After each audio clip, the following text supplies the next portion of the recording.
colleagues. You may proceed, Senator Judge Padilla. Maraming salamat po, Ginoong tagapamahalang hukom.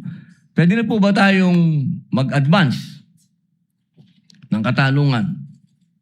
Yes, Your Honor. Apo. Yung pong sinasabi ninyo, bakit nyo po nababanggit ang ICC dito?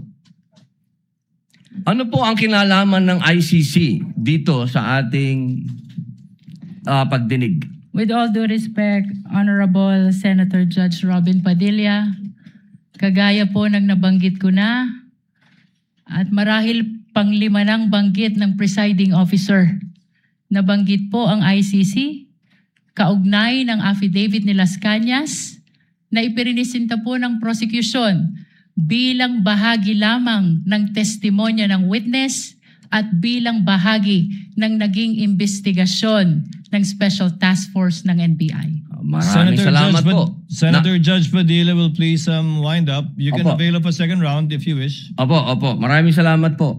So, ibig pong sabihin, malinaw na kanina sinabi natin na What is the hindi pleasure siya... of, with the permission of Senator Judge and indulgence of Senator Judge Padilla, what is the pleasure of Senator Judge Rafi Tulfo? Walang mic. Kay Senator Padilla.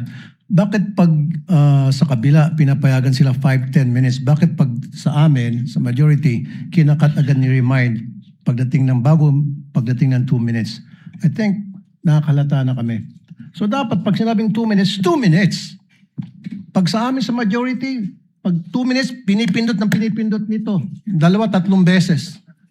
Totoo yan. Pero pag sa minority, umaabot na ng 5 minutes, 10 minutes. At meron akong record yan. Pinapayagan. Why? Thank you. The comments of Senator Judge Rafi Tulfo is recognized. However, the chair would like to point out that in the impeachment court, there is no majority nor minority. We are all senator judges. And Senator Lacson earlier requested also an additional time to finish his point, which the chair allowed. That's why the chair reminded Senator Judge Padilla to wind up because his time already lapsed. Kaya nga, Mr. Presiding Officer, I'm sorry, I do have a lot of respect in you. Yung sa akin lang, kahit na sino senador, kapag dating na ng 2 minutes, pinipindutan ng bell eh. Ako ilang beses na ako nang pindutan ng bell. Nakakairita eh. Samantalang yung iba, hindi pinipindutan ng bell, umabot pa ng 5 minutes. I'm not referring to anybody here now. Yun lang yun eh. Kaya nga kumisas, binubulungan ko na nandiyan eh. Uy, pindutin mo na yung bell. Para naman makapagsalita yung iba. Yun lang po.